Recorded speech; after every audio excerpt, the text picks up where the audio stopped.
One of our church values that you'll see over here is generosity. And you'll see it in every room in this building that we agreed as a church about 9 years ago that generosity would be one of our values. And we said it is always leaning towards our TN10 community and beyond as we offer Jesus with no strings attached. It's part of who we have decided to be. I feel uncomfortable doing this sermon this morning in our 4 weeks about giving and talking to you and challenging you and me about generous giving, because I know so many of us, most of us, all of us are generous already. One writer called Tasker says, generous giving for those who have little to give seems very hazardous, but the risk tends to be forgotten with the greatness of God's power is kept steadily in mind. All our resources, great or small, come ultimately from God. And God is able, Paul insists, to increase those resources. Where the generous spirit exists, God will provide the means by which it can be expressed. Paul writes in 2 Corinthians chapter 8 these words in the first 5 verses. And now, brothers and sisters, we want you to know about the grace that God has given the Macedonian churches. In the midst of a very severe trial, their overflowing joy and their extreme poverty welled up in rich generosity. For I testify that they gave as much as they were able and even beyond their ability, entirely on their own. They urgently pleaded with us for the privilege of sharing in this service of the Lord's people, and they exceeded our expectations.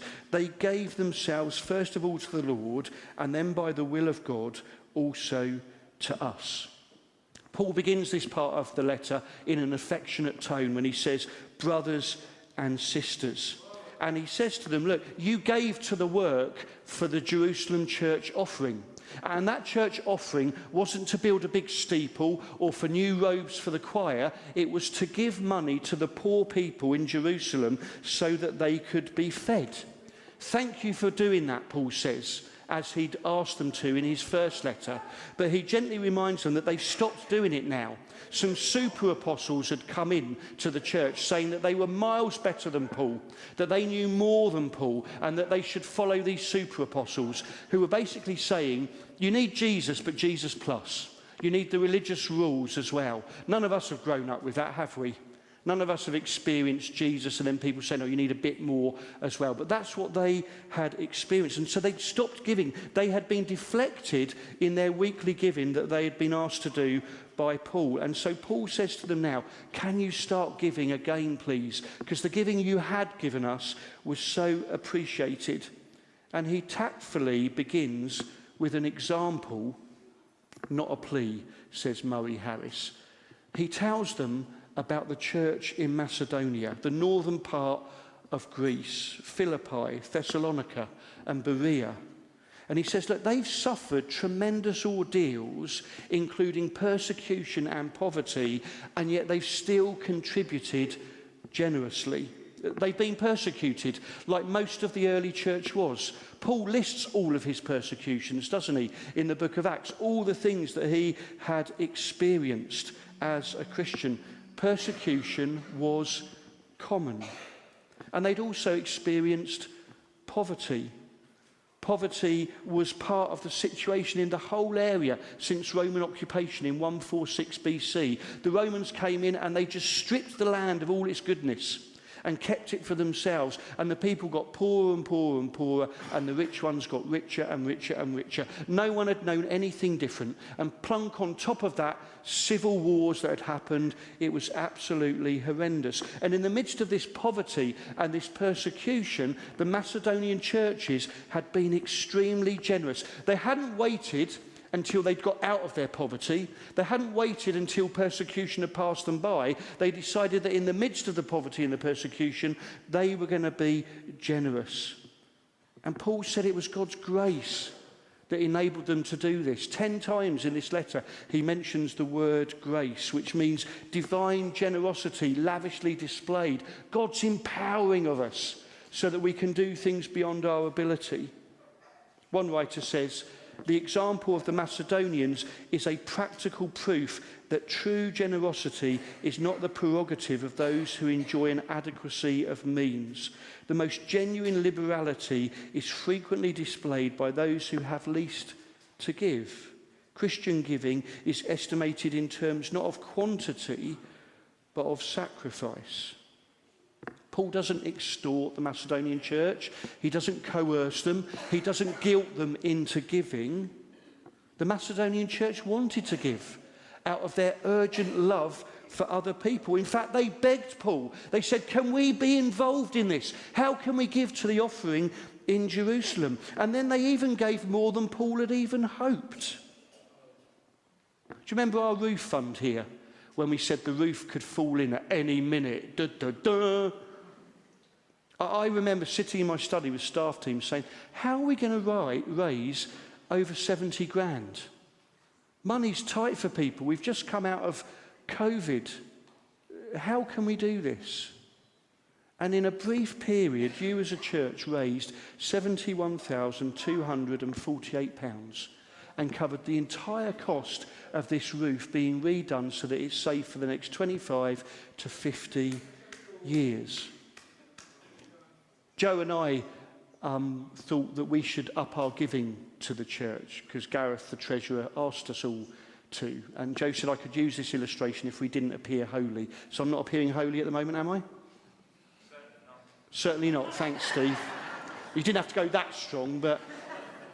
And so I said to Joe, I think we should up our giving by 35 quid a month. And she said, OK, let's do that. And then we had a bill come in for £4.5 grand a year for 5 years. And I thought, oh, we haven't got £4.5 grand. I checked down the side of the couch, it wasn't there. I checked the other side, it wasn't there. I lifted up the couch, it wasn't there. I thought, we haven't got that money. Maybe we shouldn't give that 35 quid to the church now, because we need that money. And I just felt God saying, no, you trust. Yeah, but... And then we got a letter through that said, oh, actually, it's not £4.5 grand a year now, it's £2,250 a year. Half what you thought. Oh, still can't afford it. And then somebody said to me, I'll pay that for 5 years. Trust, generosity. Giving is uncomfortable, isn't it? But we're called to give sacrificially. Walter Brueggemann, the Old Testament theologian, said, among the gifts entrusted to the church, it is all a gift, is the gift of giving that is to be done in generosity. The term rendered generosity is elsewhere liberality. It can also be rendered in sincerity, in simplicity, simply. That is, don't make it complicated. Do it directly and concretely so that the whole body may benefit. Such a mandate clearly assumes an abundance from God. Are you like me? Do you sometimes overcomplicate it? And God's just saying, just trust. Trust. Don't be foolish, but trust. I remember when COVID started and our food bank sustain went from about 20 families or individuals a week up to 100 individuals a week. And I sat in my study and I said, God, how are we going to find over 50 grand a year for the food bank? I don't know how we're going to do it. We're struggling financially as it is in some ways as a nation. How are we going to find all this money? It now costs £1.5 grand a week to make the food bank work. That's £78,000 a year. That's £390,000 since COVID started. And we have not dipped into the church coffers once. Because people in our community, you, folk online, the council, have given us what we need. Couple that live next door to my mum with a young daughter, every Sunday before lunch they shout Kath over the fence and they give her 2 tins of food. That's for the food bank, Kath. That's their offering every week. It can be 2 tins. It can be a 5-figure sum. It can be somewhere in between. You'll see the ex-chairman of Tonbridge Angels on here where I'm the chaplain. And whenever there was a crisis in the world, he would always say to me, Dave Netherstreet, Neil, what's the church doing in response to this? And I said, well, why do you ask me, Dave? He said, because you guys know what you're doing when it comes to being generous. And so we just copy what you do, really. That's a good witness. That's generous giving.